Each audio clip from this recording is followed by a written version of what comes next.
Hello family, it's your girl Rhonda, and I am back on tonight excited to talk about the ABCs of faith. Yes, the ABCs of faith. And through this message, we will explore the concepts of the asking of faith, the believing of faith, and the confessing of faith. And through this, I hope that you and I will gain a deeper understanding of the importance of faith in our lives and how it can shape our actions and our beliefs. You see, as we continue to grow in our faith, know that it is not the same faith as the faith for salvation. And I'm not going to go too deep into that because I really want you to think about this, because some people will say faith is faith, but this is not the same faith needed as for salvation. And even so, if you would just take a moment to think about faith, right? If you are still operating in the same level of faith as you did when you first got saved, that means that you have limited yourself to the possibilities of the capabilities of God. You have limited him to what he can do, because there's no way you will be able, you're believing on a different level if the first level was the only level you needed. You see, your bones and your muscles, right, are given to you at birth, but they grow over time according to your predestined size and height. And that's the same with our faith. They grow over time through trials and tribulations, through life experiences, through things that we go through with God walking through us, causes us to trust in him all of the more and to believe him to be the God to do just what he said.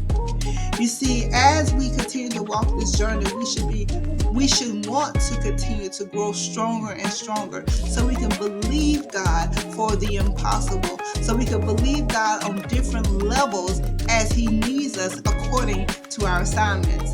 You see, one of my favorite quotes is from Smith Wigglesworth, and it is that he says, "Great faith is product of great fights." Great faith is products of great fight. Now, once you have walked through some things with God, or have experienced life circumstances, trials and tribulations with God, you come out on the other side of that thing not looking like what you have been through, you can admit that it strengthens your relationship and it increases your faith that God is able and he is faithful, and it makes it easy for you to trust him all of the more. Now let's go ahead and look into the ABCs of faith. And let's start with the asking of faith. You see, many of us fail to receive from God simply because we do not ask. Matthew 7:7, it says, "Ask and it shall be given you. Seek and ye shall find. Knock and ye shall be opened unto you. For everyone that seeketh receiveth, and he that seeketh findeth, and to him that knock it shall be opened." You see, we are to ask God in a childlike manner, in a childlike faith, believing in the impossible. You see, just as earthly parents, if any of you have children that's listening, you desire to give your children the best. You desire to give them their desires and their wants. And it's just like that with our Father. He desires to do the same for his children, if we would just ask. Which brings us to our next point, and that's the believing of faith.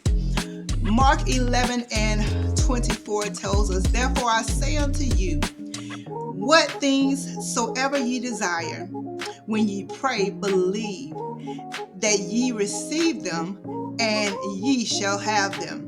You see, so many of us have difficulties in believing God because of our doubts, which causes us to live a defeated life.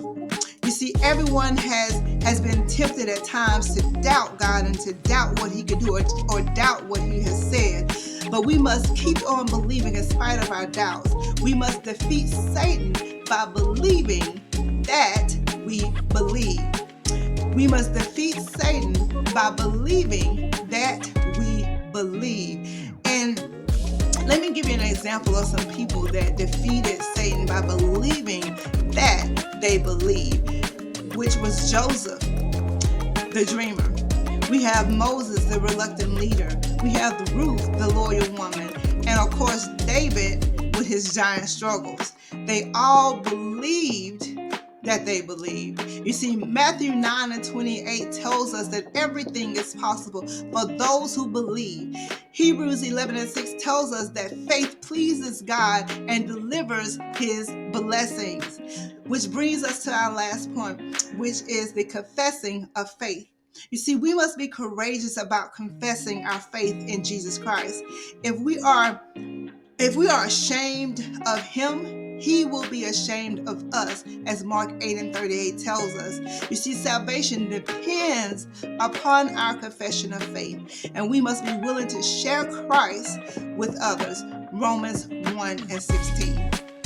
You see, as believers, we must be willing to share our faith, to operate in our faith, so that a dying world will know that our God still cares and Jesus still saves, and he is available to us all. That's all I have for us tonight. I want you to keep believing, keep trusting God, keep growing in your faith, and watch God do the impossible in and through you. On tomorrow, we will discuss the gift of faith. I pray that you are growing just as much as I am as we dive deep into this thing we call faith. That's all I have. Once again, don't forget to do life with me, and let's live intensely for eternity.